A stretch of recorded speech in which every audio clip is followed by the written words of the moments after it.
আসলে আমাদের যে শিক্ষা সেটা একেবারে বৃথা যাবে। আমরা আসলে আমাদের ভবিষ্যৎ প্রজন্মের কাছে একেবারে ছোট হয়ে যাব।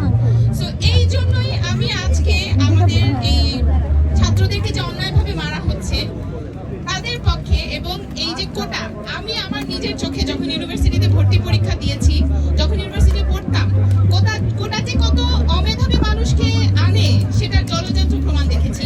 আমার ছোটবেলার বান্ধবী, আমি একটা ঘটনা বলি। আমার ছোটবেলার বান্ধবী, আমি যেখানে অলমোস্ট স্ট্যান্ডের কাছাকাছি মার্কস পেয়ে পাশ করলাম, আমার পরীক্ষা দিতেই ভয় লাগছিল, সেখানে সে সেকেন্ড ডিভিশনে পাশ করে শুধুমাত্র তার বাবা মুক্তিযোদ্ধা, এই কোটায় সে আমার সাথে পরীক্ষায় কমপ্লিট করলো। অথচ যারা 750 মার্কসের নিচে পেয়েছে, 1 মার্কসও নিচে পেয়েছে, তারা কেউ সুযোগ পায়নি। সো কোটা কখনোই মেধাবীদের জন্য না, কোটা সবসময় অমেধাবীদের জন্য। কোটা কখনোই মেধাবীদের জন্য হতে পারে না।